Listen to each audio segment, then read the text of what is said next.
Welcome to the No DQ live recap of Friday Night Smackdown for May the 21st, 2021. Of course, the big news today, WWE will be returning to a live touring schedule beginning on the Friday Night Smackdown episode, which takes place on July 16th.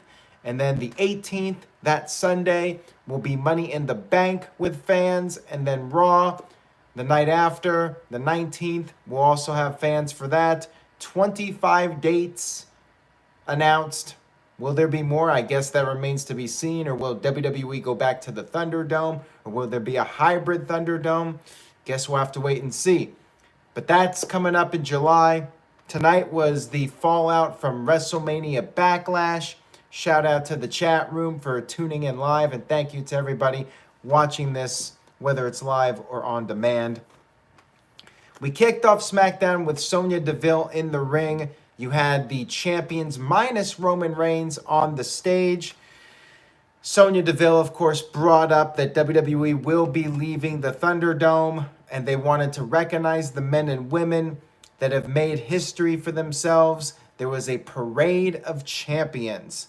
Apollo, of course, the Intercontinental Champion, got on the mic and said he's being dishonored by having to be in a fatal four-way match, but vowed to retain his championship.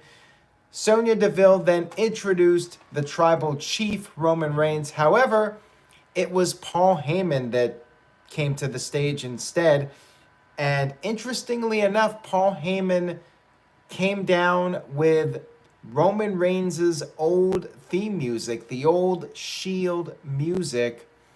Now, later on in the show, we did get Roman Reigns with his new music.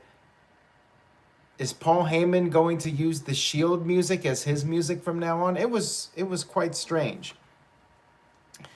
Heyman, said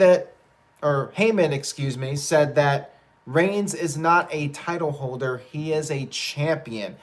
The champion. And later on, there will be a parade for the champion. Heyman took his leave, and then Bayley showed up, very upset, saying that she is the longest reigning champion during the Thunderdome/pandemic era. She took shots at all the champions on the stage, except for the other heel, Apollo. And she called Bianca Belair the biggest cheater of them all, masquerading as a champion. Bianca ran down to the ring, only to be attacked by Shayna Baszler and Nia Jax, who of course are from Raw, but because of the brand-to-brand invitational, that's still a thing. They could appear on SmackDown, and you had Natalya and Tamina make the save, only to be overwhelmed, and holla, holla, holla, player. You know how this goes. During the commercial break, they make it a tag team match, 6-woman tag team match. Letter grade down. As much as I want to praise SmackDown, when this happens, it's an automatic letter grade down. Sorry, not sorry. TJS with a $3 super chat says, WWE on autopilot. People will buy no matter what. That is true to a degree. I think that you have a hardcore fan base, but over time, that fan base might continue to shrink in size. Very slowly, though. Ultimately, the goal should be to build a new audience and bring in new fans if you want to be successful long term. Sure, you can milk your diehards for all it's worth, but eventually they will start to go elsewhere. It might take longer. The casual fans will leave first, and the diehards will stick around, but you'll run those diehards off too. Look at Impact. They had 2 million people watching at one point, and they slowly went down to about 1 million, and then now they're on AXS, and they're getting 150, 200,000 people watching their shows every week. Anyways, enough of that. Let's get back to SmackDown, the 6-woman tag team match. And Baszler ended up picking up the win here with the Cure Feud clutch. What happened was Natalya tapped out. She tapped out, and I'm happy that we got Shayna Baszler winning for once because she seems to be doing jobs on a regular basis. But I'm not a fan of the tag champs losing right after winning the titles. I am not a fan of that booking. I would not have booked this match. And of course, now because of this, Shayna Baszler and Nia Jax are getting their rematch. Why not just announce a rematch? You know, you can do the automatic rematch every now and then. I'm okay with that. I prefer that over having the new champions lose so the former champions get another match. Like, it's just not something that I think is productive. Makes the champions look weak, and you can just very easily have the former champions get a rematch, or have the former champions beat another team to get a rematch instead of beating the champions. It's just unnecessary. TJS says yay for 50-50. I think that this was a disappointing start to the show. I hate to say it, but it did pick up. I will say that. We had a series of promos to build up the main event, which was the Intercontinental Championship match. Big E talked about being the rightful and deserving champion. We had another edition of Tales from the Dark Father with Aleister Black. This one was called The Beautiful Pain. Talked about people living in a cesspool of sin because that's all they know. They're lonesome, they're blind, and it's time for Aleister Black to separate the weak from the strong. Time to call the herd. And I was just thinking to myself, I really hope he gets into a storyline and they stop doing this. Did WWE actually do something with Aleister later on in the show? Stay tuned.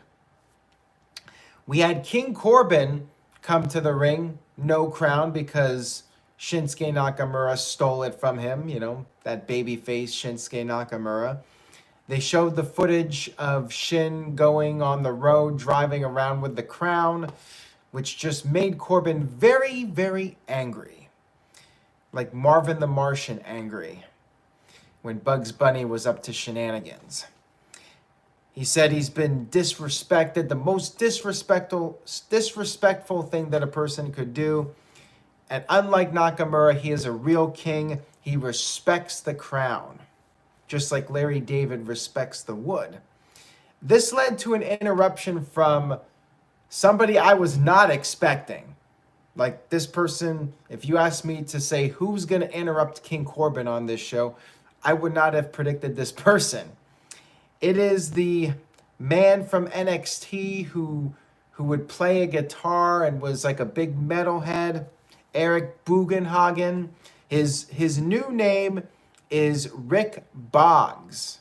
Or actually, it's Rick Boogs. It rhymes with Zoogs, my dad's name. And I think they should have called him Boogs Riff as a play on my dad's name. Riff, of course, because he plays guitar. I'm going to call him Boogs Riff. Rick Boogs is all right, but I like Boogs Riff better. I'm going to call him that. Anyways, he played the guitar for Shinsuke Nakamura's entrance. That was pretty cool. I'm happy to see this guy on SmackDown. I know he's not the best wrestler in the company, and that's probably why he hasn't been on a major show. He wasn't even showcased that much in NXT. But the guy is charismatic as hell. Like, he has so much personality.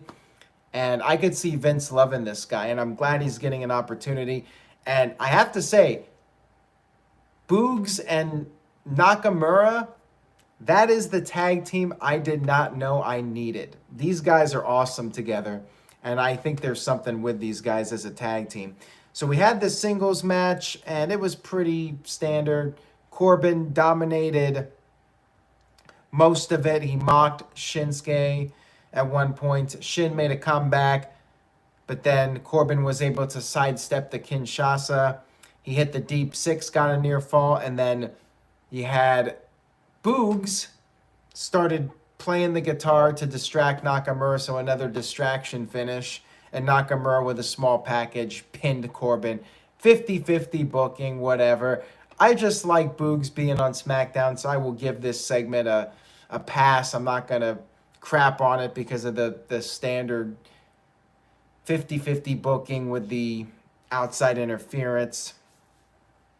Dr. NXT Scorpio with a $2 super chat says, a babyface has a friend, shocking development.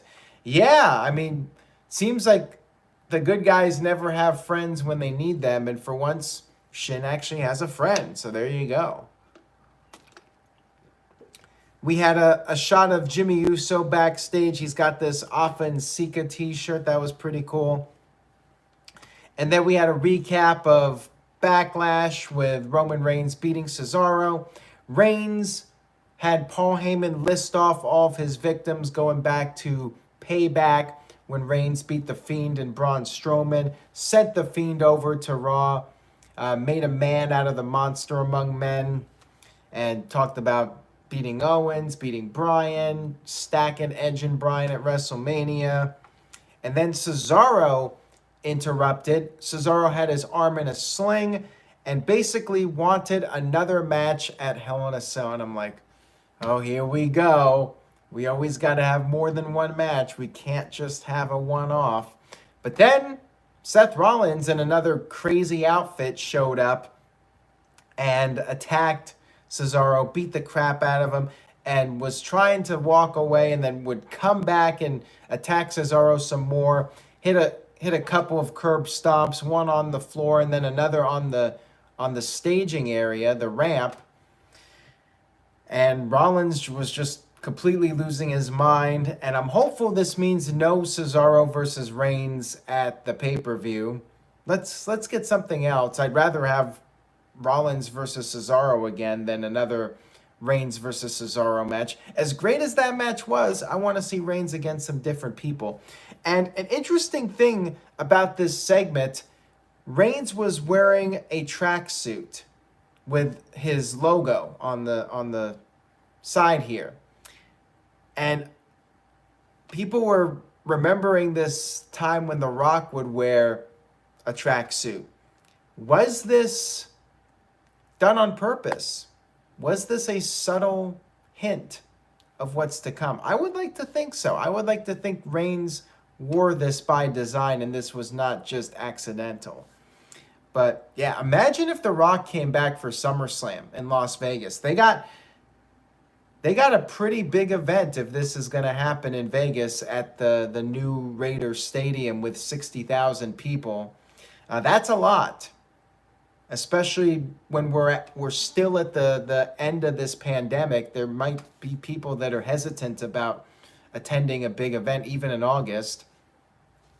But Rock versus Reigns, I mean, that will sell 60,000 tickets, I think. I'm very curious to see what they go with as far as the main events for SummerSlam. Alberto Gomez with a $5 super chat. Thank you for that, Alberto. He says, I assume WWE will travel to cities that have the most vaccinated people. Either way, I'm pumped for live touring again. What are your thoughts? I'm excited for it. I'm hopeful that it works out for WWE and we don't have another shutdown. I don't think we're going to, but you never know. It's still uncharted waters right now. And maybe that's why WWE is only announcing a 25-city tour, just in case there's a problem and they have to go back to the Thunderdome for some reason. I thought maybe they would try to do like a hybrid, do half Thunderdome, half fans. But yeah, July they're going back to touring. And Nick Khan did say once they go back to live touring, they're not looking back. It's going to be for good. So we'll see. But yeah, I'm excited for it, and maybe I'll go to a show if they end up in Detroit at some point. Moving on here, we had Seth Rollins backstage after the big attack, and he was basically blacked out, and Cesaro was being taken away on a stretcher, and Rollins snapped again. He got in Cesaro's face and questioned why Cesaro would make him that person and said this is all Cesaro's fault. I like this. I like this side of Rollins where he's just like he snaps and goes absolutely batshit crazy. I am enjoying it. We had a promo from Kevin Owens saying he'll do whatever it takes to win the IC title. We then had Dominic Mysterio with Rey in his corner up against Bobby Roode, Robert Roode, whatever you want to call him, along with Dolph Ziggler. And before the match, Roode cut a little promo saying that Rey Mysterio did all the work and bring your son to work day is over. We had this match between Roode and Dominic. Ziggler got on the apron trying to stop the 619. That did not work out for him. Rey took care of Ziggler, and then back in the ring, Roode got sent into the post, and Dominic hit the 619, followed by the splash, and picked up the victory. Thankfully, the champ did not lose right after winning the title. I was concerned that they were going to do that yet again. Glad that Dominic picked up the win here to keep the momentum going for the new champions. Curtis Butler says, what happened to Buddy Murphy? Creative has nothing for him. And I'm surprised he hasn't been cut because it seems like they really have no direction for the guy. And it's not like fans being there will help him. He's not one of those guys like Jeff Hardy that can come back from a period of doing nothing and just have no more words, a great entrance theme, and everybody's going crazy for him. So Murphy is in a bit of trouble, unfortunately. We had Jimmy Uso backstage with Jay, and Jimmy revealed that next week the Usos will be teaming up against the Street Profits. Jay was not happy with this because Jimmy never told him about it. And then Jimmy had to go to Roman Reigns backstage and talk to Reigns about it. And Reigns did not seem very happy about it, but he did give Jay a hug and reminded him about family and staying in line and all that stuff. So we'll see what happens next week. I'm looking forward to that match. The Street Profits cut a backstage promo to hype it up and basically just made fun of the Usos. Nice little promo from them. Again, looking forward to that match next week. We had a final promo from Sami Zayn before the Fatal 4-Way main event. Said that he will never forget the conspiracy against him and he will reclaim his title no matter what anybody tries to do to him. And the persecution of Sami Zayn will end on this show. And we did have our main event match, which started early. It was about 10:30 Eastern, which means they basically dedicated the final 25% of the show to this match, which I'm fine with. Putting the IC title in the main event spot, giving them some time. I liked it. This was a positive. Sami Zayn versus Apollo, the champ, versus Kevin Owens versus Big E. KO hit a super brain buster to Zayn, but Apollo broke it up. And then Apollo hit a DVD on the apron to Big E. Or actually to Owens. And then Big E hit a spear to Apollo onto the outside of the ring before the final commercial break. And then after the break, everybody continued to hit their big moves. Big E did a German suplex to both Zayn and Apollo. But Owens took advantage of that, hitting a frog splash to Big E for a near fall. And then Owens hit a pop-up powerbomb to Apollo, getting a near fall. Zayn suplexed Owens on the outside. And then in the ring, Big E hit the big ending to Apollo. However, General Aziz, pulled out Big E. Aziz got sent into the ring post, and then you had Big E getting back in the ring to finish off Apollo, and that's when the lights went out, and we had the appearance of Aleister Black. So yes, Aleister Black is back. We're done with the vignettes. He's in the flesh. He hit Big E with the Black Mass, and Apollo took advantage, pinned Big E to retain the IC title.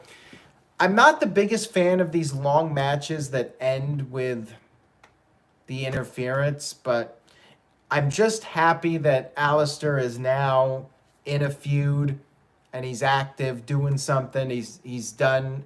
I mean, he might go back to doing more of these promos, but at least we got him doing something in the ring, and he's involved in a feud now. That is progress. I'm happy for that. Aleister got to close the show, doing the big appearance. So all in all, SmackDown was fairly solid. Walter Cruz with a $3 super chat says, Jimmy versus Jay or Reigns versus Jimmy, what do you think? I would be fine with Jimmy versus Jay first, and then Jimmy beats Jay to get the title match against Reigns, and then at maybe Money in the Bank with the fans, Reigns beats the shit out of Jimmy, and we basically get a repeat of what Reigns did to Jay, but this time he's doing it to Jimmy, and we have the fans for this to witness this epic beatdown. And you can retell that story with the fans in attendance. I think they should do that. And do Jay versus Jimmy at Money in the Bank. Or not Money in the Bank, Hell in a Cell. What does that leave for Reigns at Hell in a Cell? Interesting. Alberto Gomez with a $10 super chat says, and thank you, Alberto, I appreciate it, says, to keep his gimmick refreshed, I think Roman should recruit different people to his stable than just his family. I'm still wanting an explanation on why Apollo was in his locker room months ago. I think that was just done to set up Apollo being a heel. I like the bloodline concept of the family. I just want to see Naomi be added, and I don't want them to go overboard with too many people in the group. I mean, that's when it really gets watered down. You want to keep it as an elite group. I would say bring in Naomi and leave it at that. You got the tag team, you got Reigns as the singles, you got Naomi representing the women's division, and then you got Heyman as the mouthpiece, the manager. I think that's perfect. Leave it at that. Psycho Jet Black with a $2 super chat says, why doesn't WWE do short matches with interference? Well, they do, and I'm usually fine with that when it's on TV. I don't like when you do a long match and you don't really have a satisfying payoff. So I prefer, if you're going to do the outside interference, do it with a short match. And they do often. And the main event was good. It was a very good match. And the interference is what it is. I mean, I'm not really surprised by the interference in general. I thought they were going to end it once Aziz interfered. I wasn't expecting Aleister Black at the end, but I'm fine with it. So overall, I give the show a B-. Not a great SmackDown, but it was fairly solid. I had a few issues with the interference and the whole thing of taking a promo segment and turning it into a tag team match, which they just do way too often. But it was all right. It was a solid show. Best show of the week was probably AEW. And I mean, it wasn't a great week. Raw was terrible in my opinion. NXT was okay. AEW was fairly good. But to me, like, none of the shows this week were like one of those shows that I'm going to remember a week or two from now. Matt Helms gives it a B-. Michael Wayne, CC Drake, and Dr. NXT Scorpio with solid Bs. Ace and his familiar vlogs liked it more with an A-. Mike B and Mike Mira both gave it a B+. Curtis Butler gave it a solid B. Leatherface gave it a B as well. So looks like most of you thought it was better than what I thought, but it was all right. Not too shabby. TJS with a $5 super chat. Thank you for that, TJS. I appreciate it. He says, Black should have laid out everyone except Aziz and have him lay Cruz over opponent to win. Thoughts? Not a fan of Black having friends. Loner, in my opinion. Well, I don't think that he was purposely trying to help Apollo. I guess he'll have to explain why he targeted Big E. And hopefully it's not one of those lame excuses like I don't have a reason. I do what I want to do just because I feel like it, or I don't owe you people an explanation. One of those non-answers. I hope there's a good reason why Aleister Black did what he did, and then they thought this out a little bit, the creative people in WWE, the oh so creative people, although we all know they have to answer to Vince. Walter Cruz with a $5 super chat. Thank you very much for that, Walter. I appreciate it. He says, I say keep it family only and add Naomi before it ends up being like the NWO. You add too many people, it waters it down and ends up sucking. Exactly. NWO is Exhibit A as far as when you put too many people in a faction. And then, we had the New Blood with like 15 people in it, and the Millionaires Club, and TNA, we had the same thing with like the biker group Aces and Eights with just like 10 different people in it. That's when it really becomes overkill. Like the best groups, like the Four Horsemen, you had 4 people with maybe a 5th person in J.J. Dillon as the mouthpiece. And that's perfect. You don't need any more people, in my opinion. And shout out to the Russo Parrot Virtue, who is in the chat room. Good to see you, Virtue. Where is the Bischoff Parrot, Jeff Meacham? Where's he tonight? Thank you guys for tuning in. I appreciate your viewership and support as always. Make sure you check out the No DQ review if you did not watch it. That was a lot of fun. We had a blast doing that. Almost 2 hours. One of our best live streams we've ever done, in my opinion. Check it out. And stay tuned to NoDQ.com for the very latest wrestling news and rumors. Enjoy your weekend. Stay safe. And I will see you all next time.